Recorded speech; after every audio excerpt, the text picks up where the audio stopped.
Yeah. So I have something to show everybody today. I think this is a really big opportunity coming up for some listings for everybody. Um, is anybody here familiar with the new ADU bill that is being passed by in the state of Washington? No. I've heard a little bit, but I would love to have a really good explanation of it.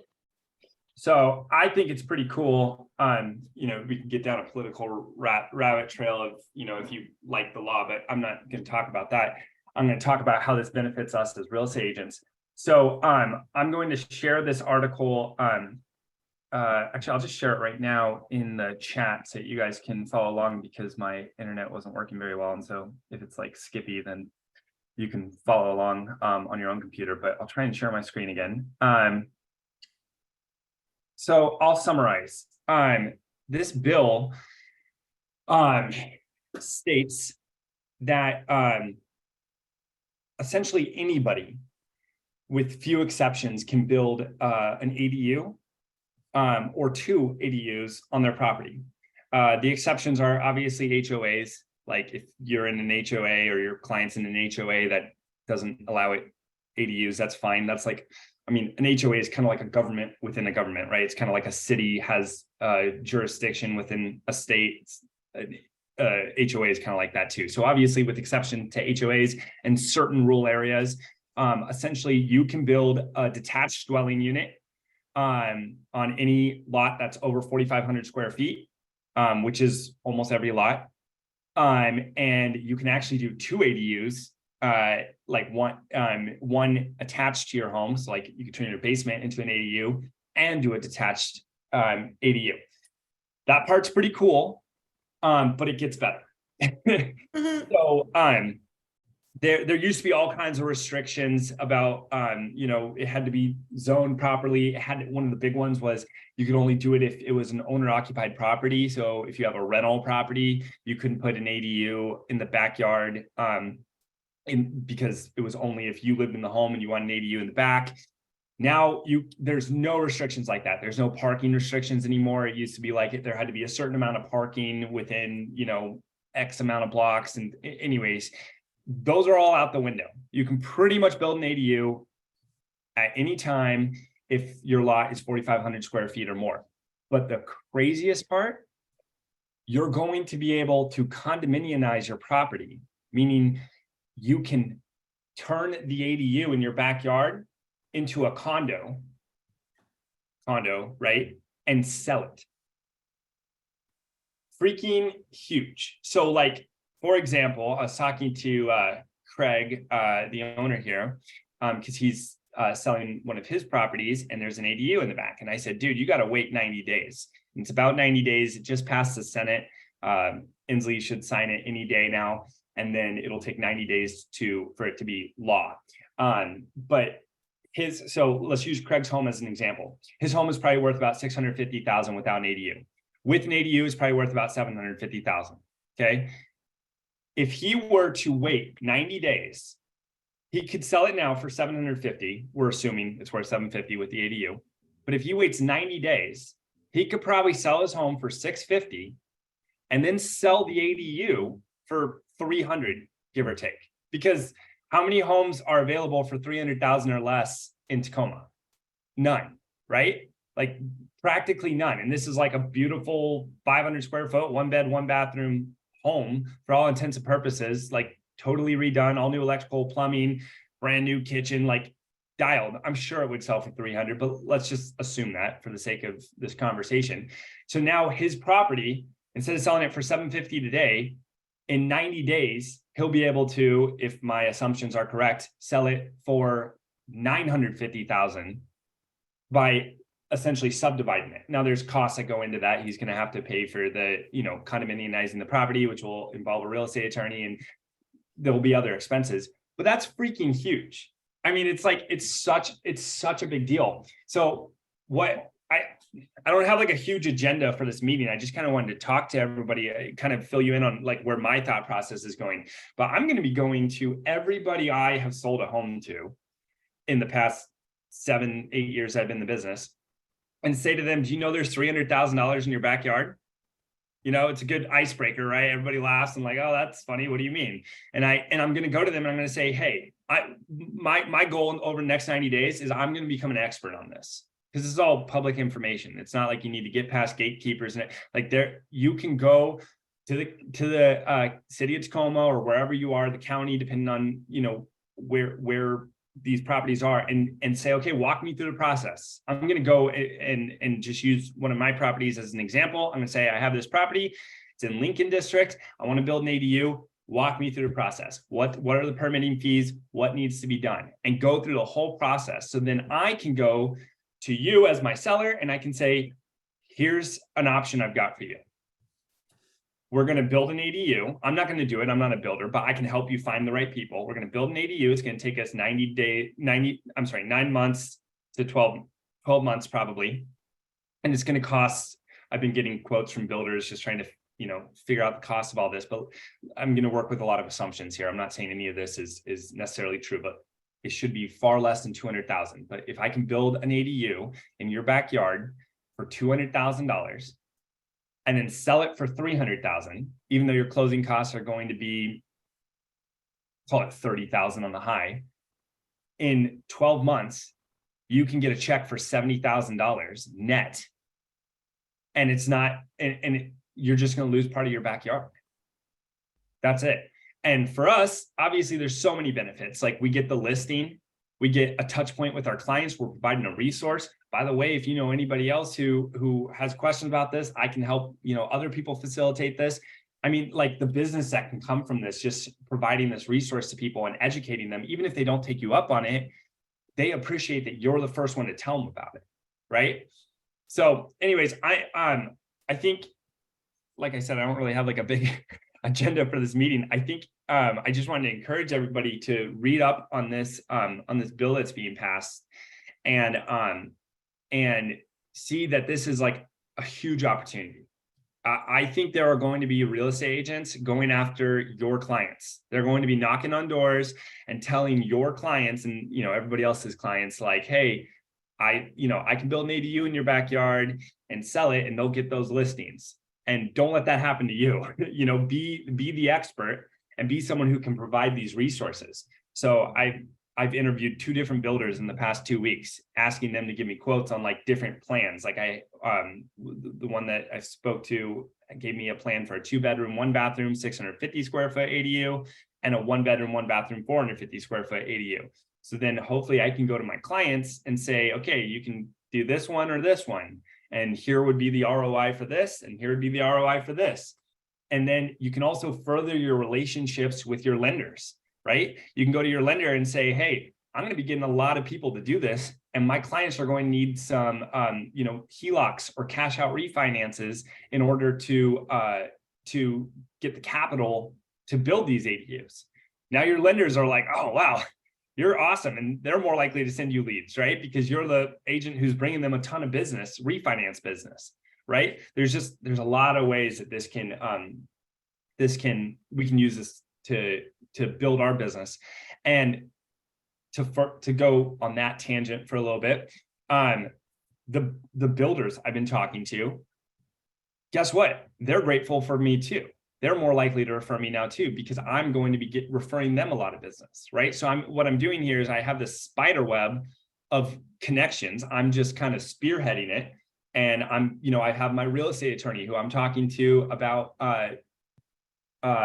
getting business to condominiumize the property. Because I was like, what goes into that? And I talked to him and he's like, yeah, it'd be about $3,500 and he can do that. Anyways, I'm by connecting the homeowner and the builder and the attorney, and by doing all that, I get the listing.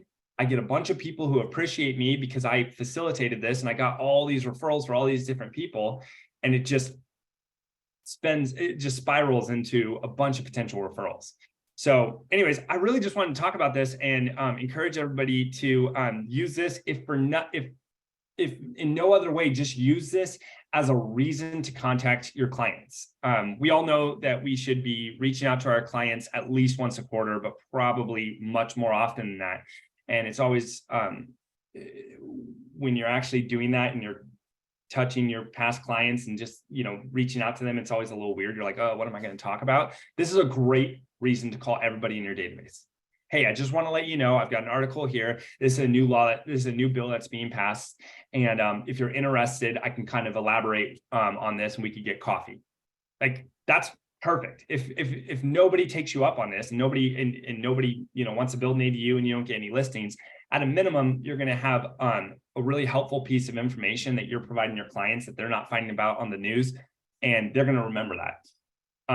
So anyways, I've been rambling. I wanted to see, there was one thing. I think I actually pretty much covered all this. There are still restrictions, such as like the ADU cannot be more than 40% of the home square footage. So that can be a problem, right? If you have 1,000 square foot home, you can only build a 400 square foot ADU.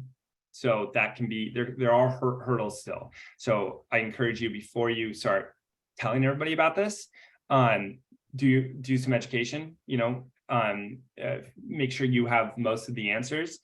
But I think this is a really, really important thing that in 2-3 years, everyone's going to be talking about it.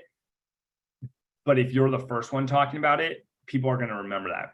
It reminds me of when interest rates skyrocketed a year ago, and nobody was talking about assumable loans. And now everyone's talking about it. Everybody in their listing appointments going in like, oh yeah, your loan is assumable. And it's like, yeah, that's what the other 2 agents I interviewed talked about.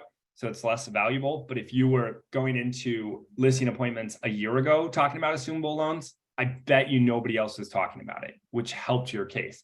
So using this as just a resource for your clients can really perpetuate further business.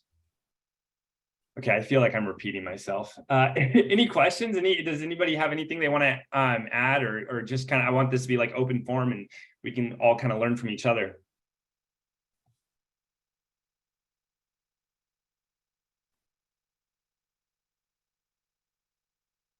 I've got so many thoughts. I didn't know it was that cool. It's really freaking cool. Yeah, it's crazy. I mean, this is going to, oh, okay, I do have another thought. I've been thinking through this a lot, guys. How many cups of coffee have you had today? First of so all, many. God, so many. It's golden question. okay. It's so much coffee. I don't even know. I lost track. Okay, so another thing to say to homeowners who are like, oh yeah, maybe I'll do that someday. Again, in my opinion, I'm speculating, projecting into the future. This is, in my opinion, lots of people are going to be doing this, but it's going to take a while for people to start doing this. So, but if you do this in 3 years, we were just talking about how many homes are available for 300,000 right now in South Tacoma. Like none that are move-in ready, pretty much, like maybe 1 or 2 ever at a time. In 3 years, there's going to be tons of these, in my opinion. Lots of people are going to be doing that, which is going to, supply and demand is going to devalue the ADU. So this is kind of a moment in time that the early adopters, the early homeowners who do this, they're going to benefit more.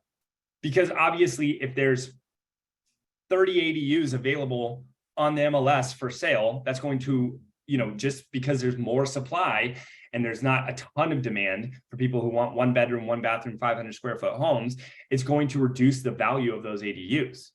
So timing is important. And so going to people and saying like, hey, if you're going to do this, now is the time, and I can help facilitate this and get the listing.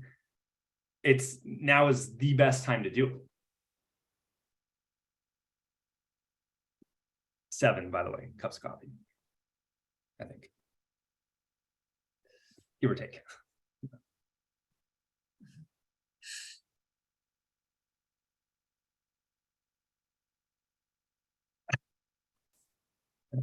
Well, was that your only thing to contribute, Kim? Just how many cups of coffee have I had? I'm just watching you, and you're bouncing off the walls. I'm pretty excited about this. I honestly think this is a really big thing. And yeah, I really don't think no one's talking about this. I haven't seen anybody talking about this yet. And it's like, So can the you first- talk a little bit more about so it makes the property into a condominium? What's going to be the process for people on that? yeah, so because this is recorded and somebody could be watching this 9 months from now and be like, Isaac didn't know what he was talking about. Let me just say, I don't know exactly what I'm talking about because this is still fresh. I'm trying to educate myself on this. But so take everything I say with a grain of salt because I'm trying to educate myself on this. But my understanding is that you have a home and you build an ADU or you already have an ADU.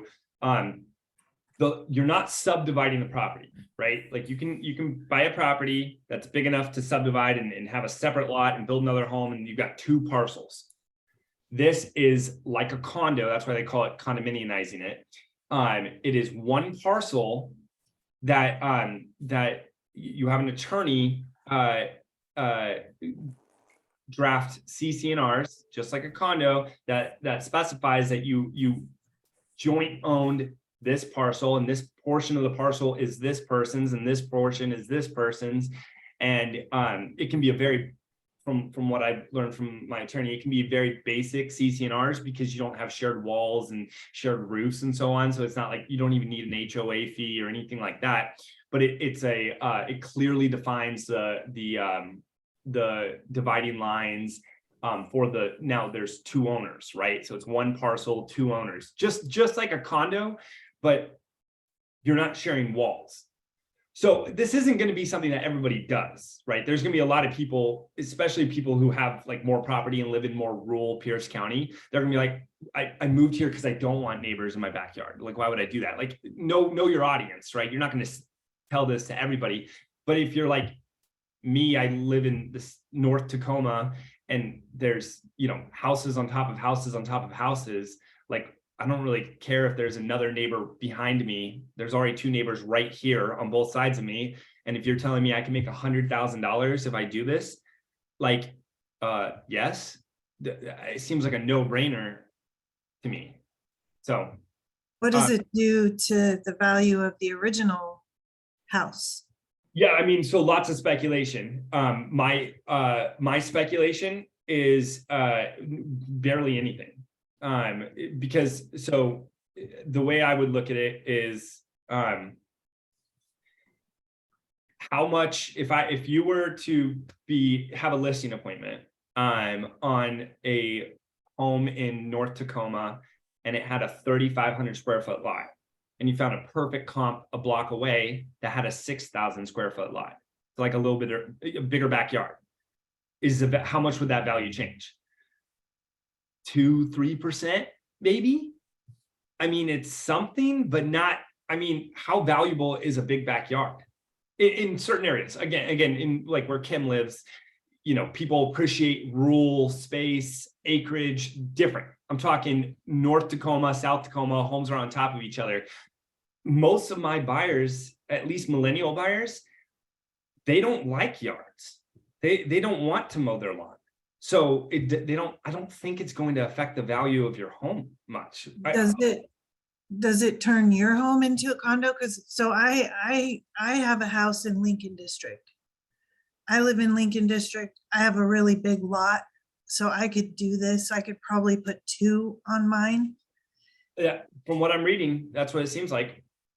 Would it turn my house into a condo then? Yes.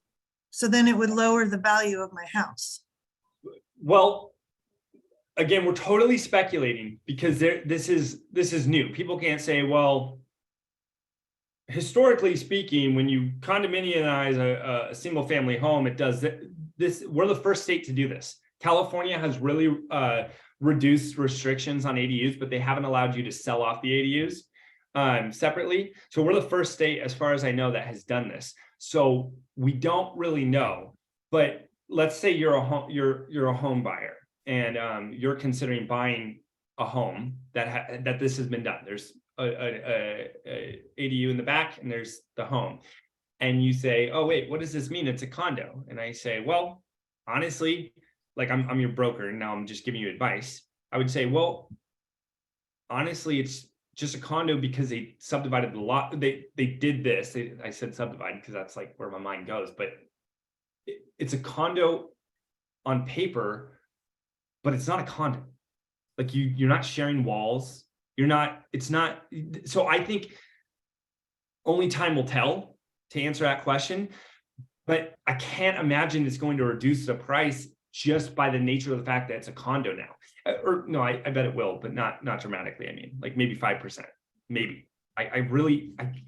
If you are considering buying this home or this home, and this one's 3 bedrooms, 2 bathrooms, and this one's 3 bedroom, 2 bathroom, and they're both 1,500 square feet in Lincoln District, and this one has an ADU, so it's a condo, and this one doesn't, how much more is someone going to pay for this? Like a little bit, but not, I don't know. I'm guessing. I don't think it's going to be a lot. We live in Ording in a small community of 16 homes that are just 7 years old. And our homes, all of our homes are actually designated as condos, even though they're single family homes. And that was just the way that the builder who, you know, he owned the property, he was the builder, developed it. That's how he categorized them. And so we haven't really noticed a difference as far as, you know, value. I think our property taxes are less too, because it's designated condo. I don't know that for sure, but. Yeah, no, I've sold properties like that, yeah, I guess you're right. That's a really good example. That's probably the best comparison. This example is some builder, it has to do with, the development costs are way less if you do it as condominiums as opposed to single family homes. But yeah, there's a lot of those once you get into unincorporated Pierce County. And yeah, I mean, that would be a good place to start and do some research. Because yeah, your clients are going to say, you know, how much is my home going to go down in value? But I just can't imagine that consumers are going to want to pay dramatically less simply because it's a condo in writing, when it's like, for all intents and purposes, it's not a condo. Right. Like when you think of a condo, it's not that. It's just, that's how it's categorized. So I think maybe at first it might affect the value because people are gonna be like, oh, what's this? I don't want to buy a condo, but I think it's going to change really quick. Yeah. Well, and I know for us, well, there's actually a home for sale in our neighborhood right now. And the agent has it double listed because it technically is a condo. And then he just has it noted in the broker remarks that because of how it was developed, it's listed as a condo, but it is truly, you know, a single family home. Yeah. And I know when we bought our house, we didn't even think twice about it. Yeah. I can't imagine. I mean, it might be like, if it's a toss up between 2 really similar homes, one's not a condo and one is, I'm sure maybe someone's going to go with the one that isn't, if for no other reason than the fact that they can't also build an ADU behind them. But I don't think it's going to dramatically affect the value of the home. Yeah, good to know. Interesting, very interesting. Yeah, and again, I don't think you need to be an expert on this to start talking to clients about it. It's just like a cool thing to go to people with. And I mean, this is just when I'm prospecting to my past clients, I call it prospecting, but it's more just like nourishing, right? It's just nurturing, not nourishing, nurturing. It's just, you know, touching them, right? Just like, I'm always looking for something to go to them with, not just like, hey, how are you? You know, I want to like have something helpful. And if nothing else, if you take away nothing else from this meeting, this is just a good checkpoint to go to your clients and just say, how are you doing? Hey, by the way, I want you to know about this new bill being passed that could increase the value of your property dramatically. And, you know, maybe get a meeting out of it. Tiffany and I have talked about this before, but I read a book. This is off topic, but I swear I'll tie it all back together. I read a book that was talking about it was directed towards people in sales, and it was talking about the reticular activator in your brain. And the example I used, because I didn't like the example in the book, was when I had a little fender bender last year. I rented a car and it was this big red truck and it was awesome. And all of a sudden, and I was like, oh, that's cool. It's a red truck. You don't see red trucks anywhere. And I started driving it and there were red trucks everywhere because now I was looking for them, right? And the idea behind this book was saying you want to be the red truck of your industry, right? And so these touch points, the reason you're checking in with clients is not because they want to buy or sell a home right now. Like you should still be doing this to someone who just bought a home a month or 2 or 3 ago. It's because you want to be the real estate agent in their life who's always front of mind. And the more time that goes, the more that fades, and the less likely they are to remember you when somebody at church says something about buying a home. But if you just have coffee with somebody and tell them about this ADU bill, and then the next Sunday they're at church or the next day they're at the gym and their friend says something about buying a home, you're the red truck. They go home, real estate, Isaac, bam, and they mention you. So you're much more likely to get referrals. Anyways, there's the full circle. Yeah. Well, it's another way just to also remind them about the value that we bring as well, which is good. Yeah, absolutely. That's a really good point. Like I always tell clients I don't want to just have a relationship where you buy a home every 7 years and you call me every 7 years. I want to be a resource to you. So if you ever need a contractor, a plumber, a lender to refinance, landscaper, I want to be your full real estate, full service guy. So call me anytime. I've said this line to people: we get paid really well when you buy a home. You sign a settlement statement, you saw how much I made. It's a good check. And I don't just earn that when we look for a home and go through a 30-day closing process. I figure that to be an investment, and I pay that back to you over the next 10 years as a resource. I'm a free resource to you. You just pay me up front with the commission. And I literally say that because at first I didn't really like talk about the commission. I thought it was like, uncouth. Now I kind of talk about it now, and I say, you saw how much I made. I make a lot of money and I got to earn that. And if I don't, you're not going to use me next time you buy a home and sell your home. But again, like, I'm not just doing it for that. Like, it's a little bit of smoke and mirrors, because the truth is I'm also doing it because I want them to refer me. So Right. it benefits everybody. I like that.